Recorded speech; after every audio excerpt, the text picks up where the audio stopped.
Chapter 5. Syme had vanished.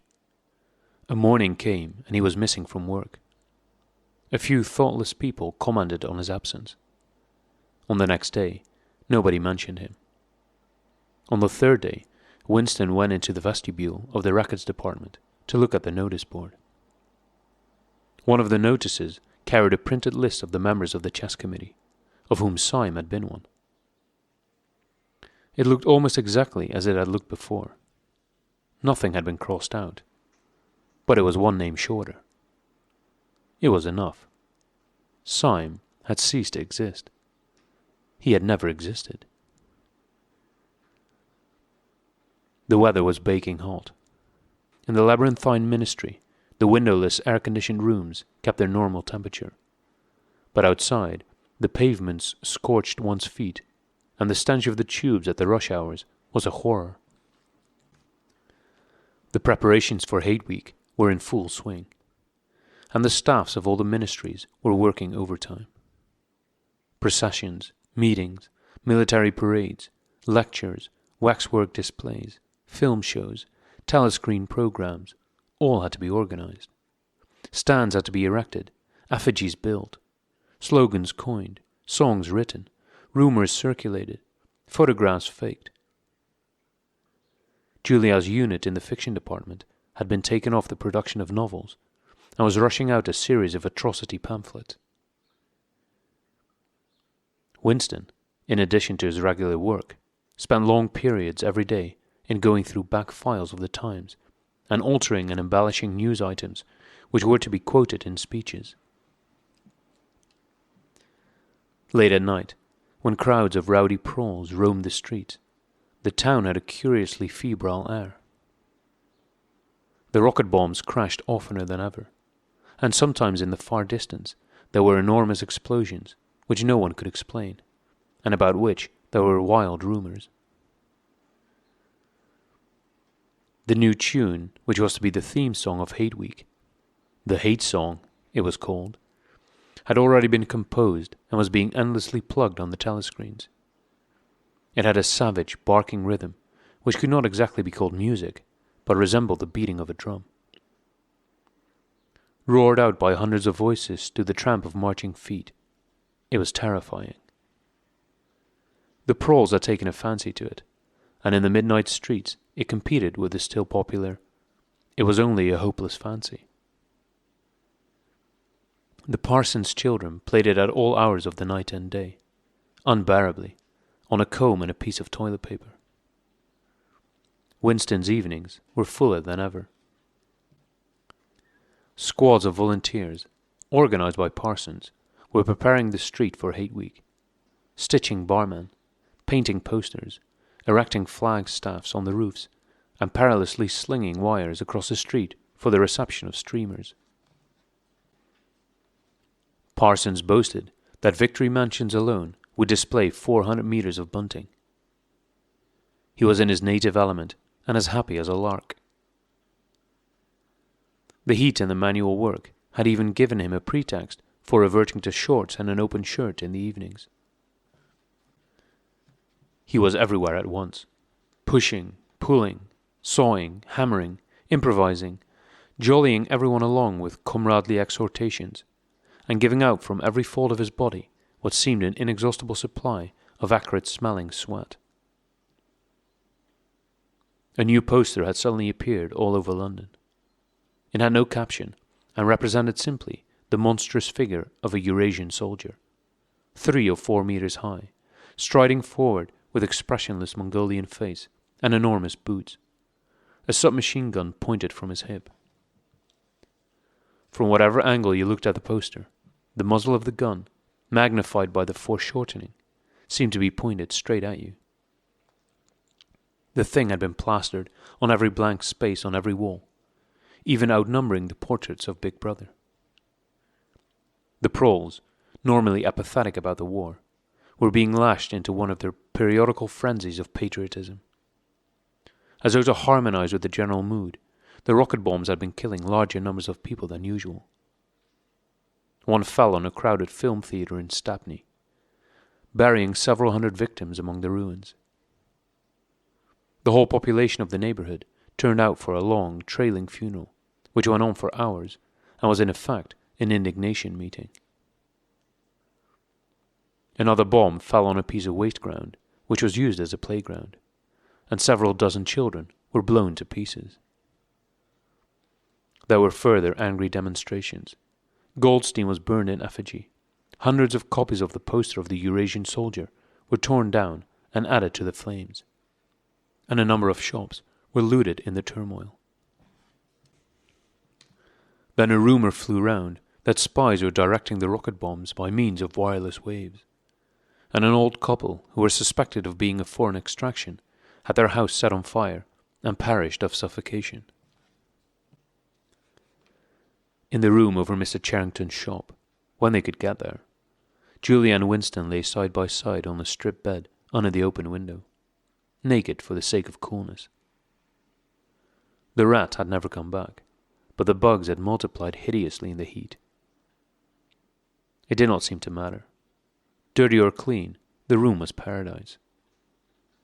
As soon as they arrived, they would sprinkle everything with pepper bought on the black market, tear off their clothes, and make love with sweating bodies, then fall asleep and wake to find that the bugs had rallied and were massing for the counter-attack.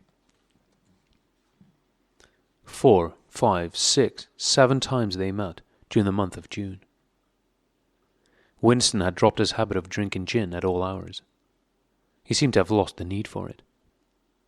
He had grown fatter, his varicose ulcer had subsided, leaving only a brown stain on the skin above his ankle. His fits of coughing in the early morning had stopped. The process of life had ceased to be intolerable. He had no longer any impulse to make faces at the telescreen or shout curses at the top of his voice. Now that they had a secure hiding place, almost a home, it did not even seem a hardship that they could only meet infrequently and for a couple of hours at a time. What mattered was that the room over the junk shop should exist. To know that it was there, inviolate, was almost the same as being in it. The room was a world, a pocket of the past where extinct animals could walk. Mr. Charrington, thought Winston, was another extinct animal. He usually stopped to talk with Mr. Charrington for a few minutes on his way upstairs. The old man seemed seldom or never to go out of doors, and on the other hand, to have almost no customers. He led a ghost-like existence between the tiny dark shop and an even tinier black kitchen, where he prepared his meals, and which contained, among other things, an unbelievably ancient gramophone with an enormous horn. He seemed glad of the opportunity to talk. Wandering about among his worthless stock, with his long nose and thick spectacles, and his bowed shoulders in the velvet jacket, he had always vaguely the air of being a collector rather than a tradesman. With a sort of faded enthusiasm, he would finger this scrap of rubbish or that, a china bottle stopper, the painted lid of a broken snuff-box, a pinch-back locket containing a strand of some long-dead baby's hair, never asking that Winston should buy it, merely that he should admire it. To talk to him was like listening to the tinkling of a worn-out musical box. He had dragged out from the corners of his memory some more fragments of forgotten rhymes. There was one about 24 blackbirds, and another about a cow with a crumpled horn, and another about the death of poor Cock Robin. "It just occurred to me you might be interested," he would say with a deprecating little laugh whenever he produced a new fragment. But he could never recall more than a few lines of any one rhyme. Both of them knew, in a way it was never out of their minds, that what was now happening could not last long.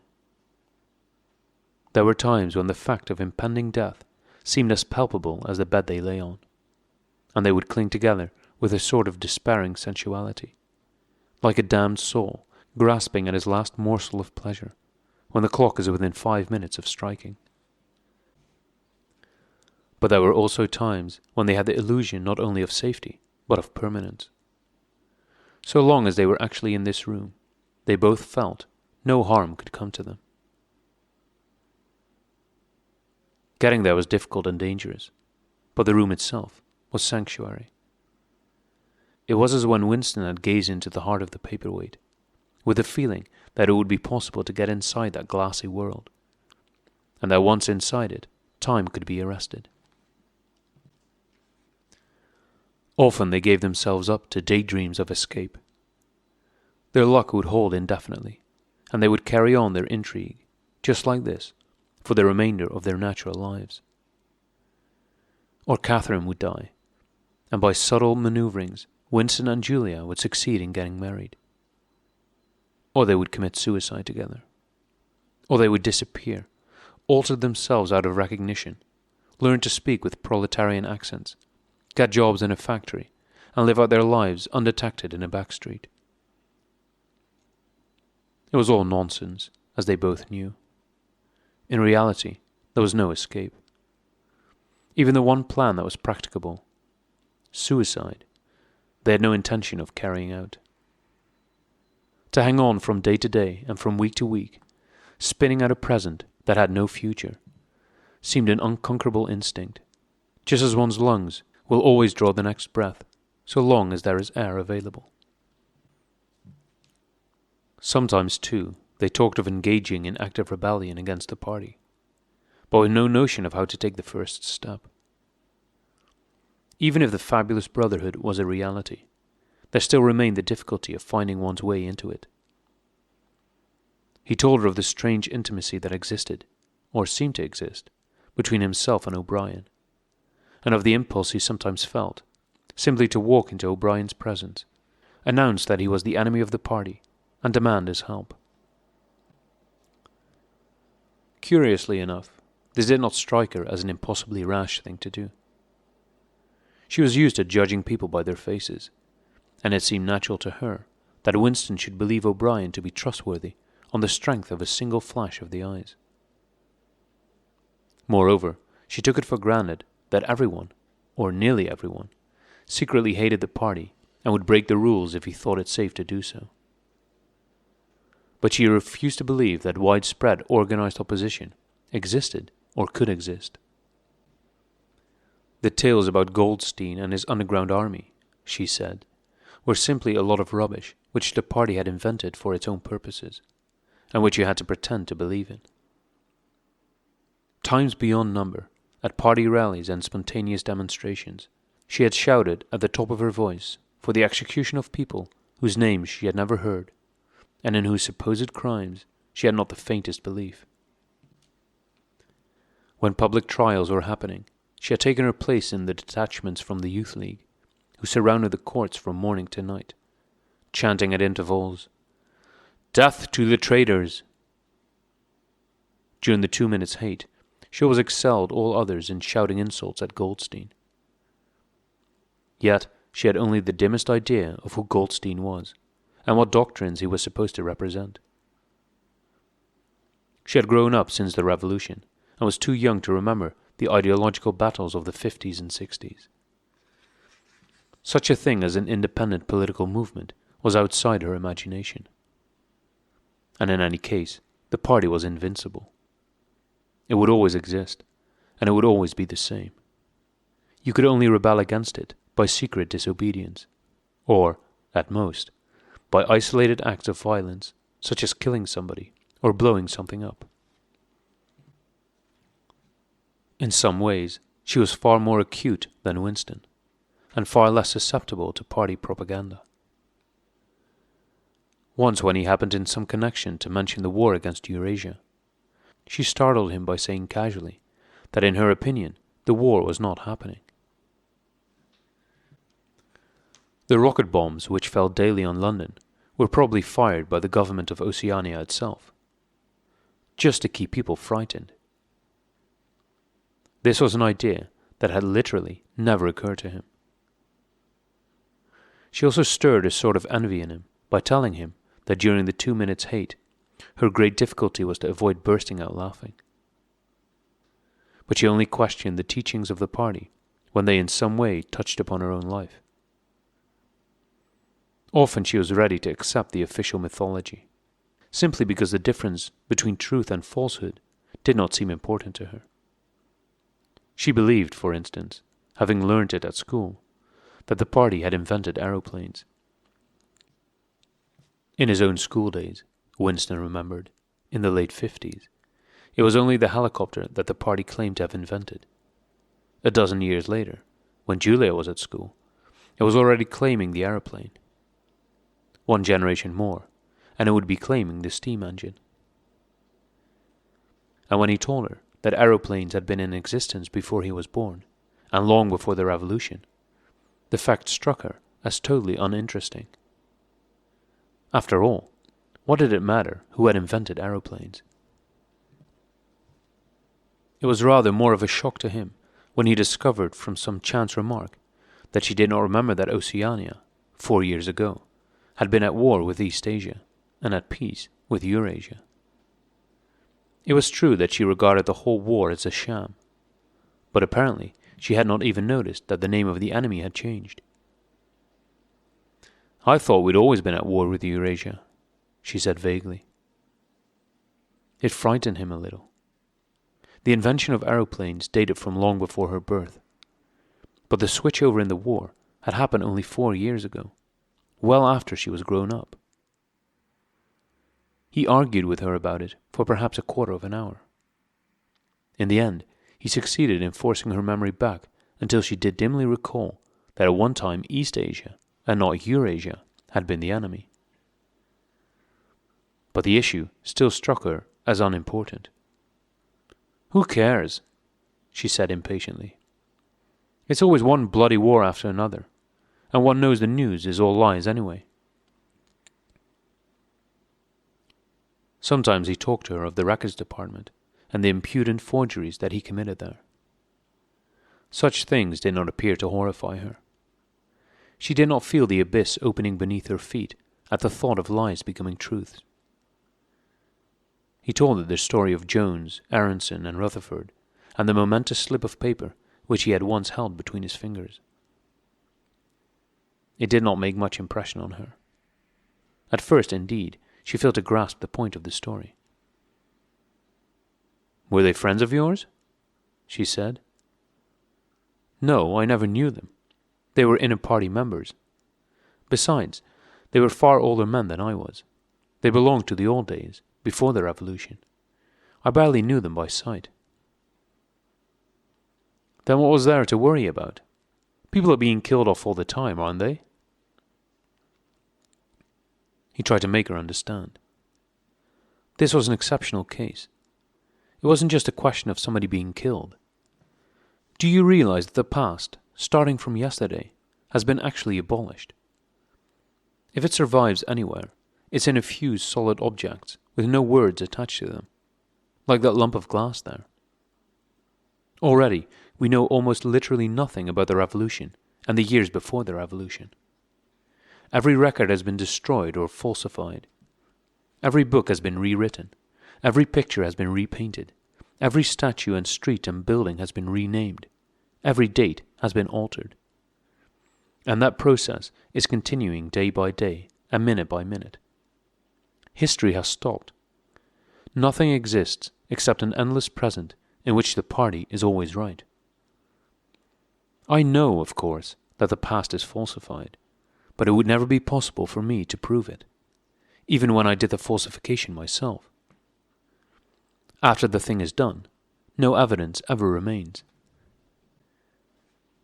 The only evidence is inside my own mind, and I don't know with any certainty that any other human being shares my memories. Just in that one instance, in my whole life, I did possess actual concrete evidence after the event, years after it. And what good was that? It was no good, because I threw it away a few minutes later. But if the same thing happened today, I should keep it. "Well, I wouldn't," said Julia. "I'm quite ready to take risks, but only for something worthwhile, not for bits of old newspaper. What could you have done with it, even if you had kept it?" "Not much, perhaps, but it was evidence. It might have planted a few doubts here and there, supposing that I dared to show it to anybody. I don't imagine that we can alter anything in our own lifetime, but one can imagine little knots of resistance springing up here and there, small groups of people banding themselves together, and gradually growing and even leaving a few records behind, so that the next generation can carry on where we leave off. I'm not interested in the next generation, dear. I'm interested in us. You're only a rebel from the waist downwards, he told her. She thought this brilliantly witty and flung her arms round him in delight. In the ramifications of party doctrine, she had not the faintest interest.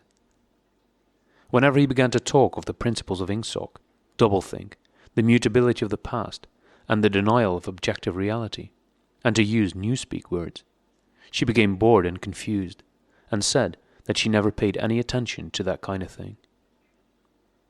One knew it was all rubbish, so why let oneself be worried by it? She knew when to cheer and when to boo, and that was all one needed. If he persisted in talking of such subjects, she had a disconcerting habit of falling asleep. She was one of those people who can go to sleep at any hour and in any position. Talking to her, he realized how easy it was to present an appearance of orthodoxy, while having no grasp whatever of what orthodoxy meant. In a way, the world view of the party imposed itself most successfully on people incapable of understanding it. They could be made to accept the most flagrant violations of reality, because they never fully grasped the enormity of what was demanded of them, and were not sufficiently interested in public events to notice what was happening. By lack of understanding, they remained sane. They simply swallowed everything, and what they swallowed did them no harm, because it left no residue behind, just as a grain of corn will pass undigested through the body of a bird.